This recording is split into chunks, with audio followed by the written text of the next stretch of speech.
ज्ञान हिंदी इस YouTube channel पर आपका फिर से एक बार स्वागत है। हर रोज की तरह आज भी मैं आपके लिए लाया हूँ करंट अफेयर का वीडियो। करंट अफेयर और जनरल नॉलेज के लिए हमारे चैनल को सब्सक्राइब कीजिए। तो बिना देर किए चलते हैं आज की करंट अफेयर की तरफ। हाल ही में विश्व बैंक में कार्यकारी निदेशक के रूप में किसे नियुक्त किया है? तो इसका सही आंसर होगा ए, राजेश खुल्लर को किया है।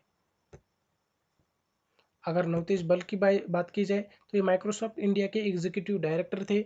उसके बाद मार्केस ट्रायोजो की बात की जाए तो ये न्यू डेवलपमेंट बैंक के अध्यक्ष थे। और उसके बाद थियरी डेलापोर्ट की बात की जाए तो यूप्रो के EMD CEO बने थे। उसके साथ वर्ल्ड बैंक को देखा जाए तो वर्ल्ड बैंक का हेडक्वार्टर वाशिंगटन DC में है और उसके अध्यक्ष डेविड मालाफ है। बढ़ते हैं आगे। भारत को अगले कितने साल के लिए इकोनॉमिक एंड सोशल काउंसिल यानी कि आर्थिक और सामाजिक परिषद की एक संस्था यूनाइटेड नेशन की commission on state of women का सदस्य चुना गया है? तो इसका सही आंसर होगा ए, 4 साल के लिए। भारत को United nation commission on state of women का 4 साल के लिए सदस्य चुना गया है। संयुक्त राष्ट्र में भारत के स्थायी प्रतिनिधि TS मूर्ति ने यह जानकारी दी है। इस संस्था का सदस्य बनने के लिए भारत, अफगानिस्तान और चीन ये 3 देश रेस में थे, लेकिन इसमें से भारत को सदस्य चुना गया है। तो भारत 2021 से लेकर 2035 तक United national commission on state of women का सदस्य बना रहेगा। हाल ही में JDU पार्टी के किस सांसद को एक बार फिर से राज्यसभा का उपसभापति चुना गया है? तो इसका सही आंसर होगा डी, हरिवंश नारायण सिंह को। हरिवंश नारायण सिंह की बात की जाए तो ये पत्रकारिता से जुड़े हुए ये लगातार दूसरी बार राज्यसभा के उपसभापति चुने गए। इंजीनियर्स डे निम्न में से किस दिन मनाया जाता है? तो सही आंसर होगा सी, 15 सितंबर को। इंजीनियर्स डे विश्वेश्वरैया के जयंती के मौके पर 15 सितंबर को हर साल मनाया जाता है। विश्वेश्वरैया पूरी दुनिया की इंजीनियर्स के लिए एक मिसाल है।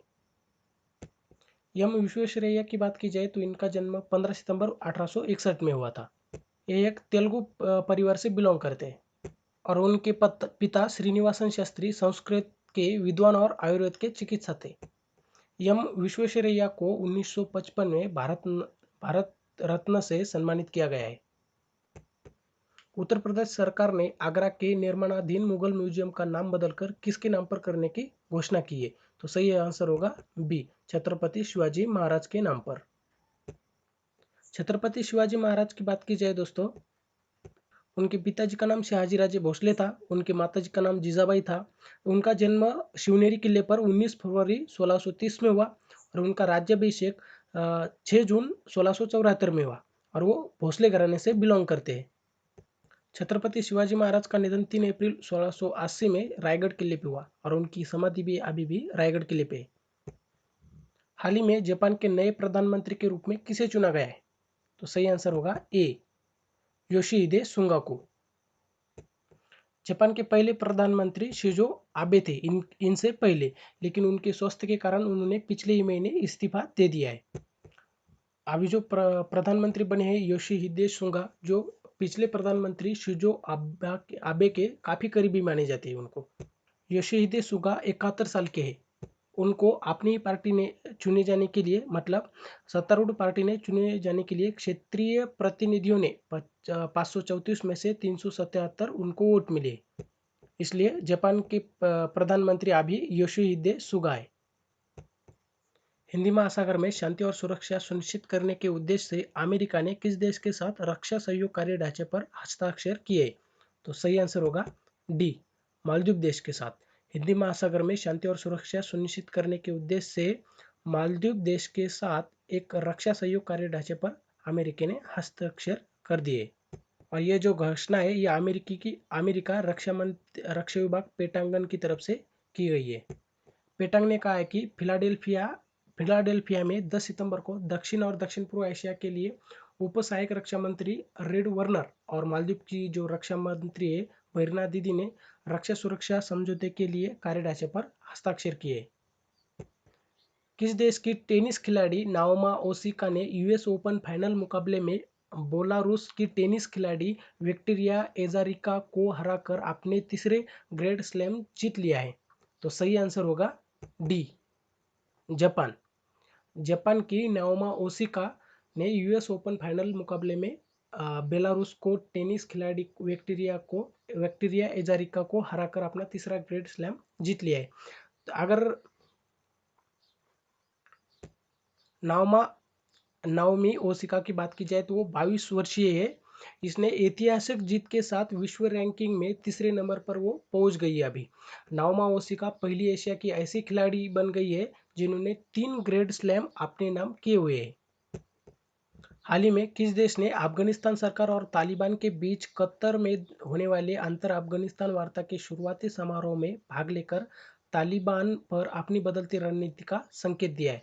तो सही आंसर होगा सी, भारत। भारत ने अफगानिस्तान सरकार और तालिबान के बीच कतर में दोहे होने वाली अंतर अफगानिस्तान वार्ता के शुरुआती समारोह में भाग लेकर तालिबान पर अपनी बदलती रणनीति का संकेत दिया है।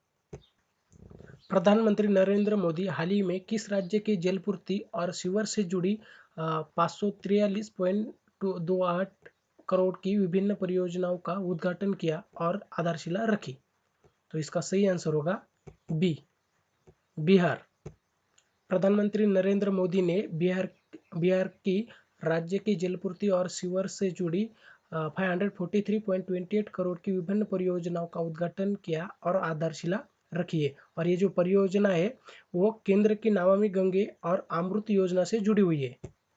इसमें पटना के बेउर और करमलीचक सीवर ट्रीटमेंट प्लांट के अलावा सिवान, छपरा, मुंगेर, जलापुर, मुजफ्फरपुर से जुड़ी परियोजना भी शामिल है। प्रधानमंत्री नरेंद्र मोदी 10 और 13 सितंबर को मत्स्य विभाग और पेट्रोलियम से जुड़ी कई परियोजनाओं का शुभारंभ कर चुके हैं। हाल ही में कौन सा देश विश्व का पहला देश बन गया है जिसने दूसरा देशव्यापी लॉकडाउन लगाया है? तो इसका सही आंसर होगा डी, इजराइल। इजराइल देश ने विश्व का ये देश पहला बन गया है जिसने दूसरी बार देशव्यापी लॉकडाउन लगाया है। इजराइल में बढ़ते कोरोना के मामले से इजराइल के प्रधानमंत्री बेंजामिन नेतन्याहू ने लगातार दूसरी बार 3 सप्ताह के लिए लॉकडाउन लगाने की घोषणा की है। और ये इजराइल विश्व का पहला देश बन गया है जिसने दूसरी बार देशव्यापी लॉकडाउन लगाया है। हाल ही में कुछ समय पहले कोरोना वायरस के बढ़ते मामलों के कारण यहूदी नववर्ष के कारण इस सप्ताह राष्ट्रव्यापी लॉकडाउन के कारण इस्तीफा दे दिया। वीडियो गेम्स के लिए चिप बनाने वाली किस कंपनी ने British chip designer company arm holding को $40 बिलियन में खरीद लिया है? सही आंसर होगा डी, न्यूडिया। 15 सितंबर को विश्व भर में इनमें से कौन सा दिवस मनाया जाता है? तो सही आंसर होगा ए, अंतर्राष्ट्रीय लोकतंत्र दिवस। अंतर्राष्ट्रीय लोकतंत्र दिवस 15 सितंबर को विश्व में पहली बार 2008 में मनाया गया था। अगर आप किसी भी गवर्नमेंट एग्जाम की तैयारी कर रहे हो तो मेरे वेबसाइट को विजिट कीजिए जिसकी लिंक मैंने डिस्क्रिप्शन में दे दी है। उस पर मैं गवर्नमेंट एग्जाम से रिलेटेड कंटेंट डालता रहता हूँ। और अगर आपको ये वीडियो पसंद आया तो लाइक कीजिए, अपने दोस्तों के साथ शेयर कीजिए और हर रोज़ की करंट अफेयर के लिए हमारे चैनल को सब्सक्राइब कीजिए। मैं मिलता हूँ आपको अगले वीडियो में, तब तक के लिए जय हिंद।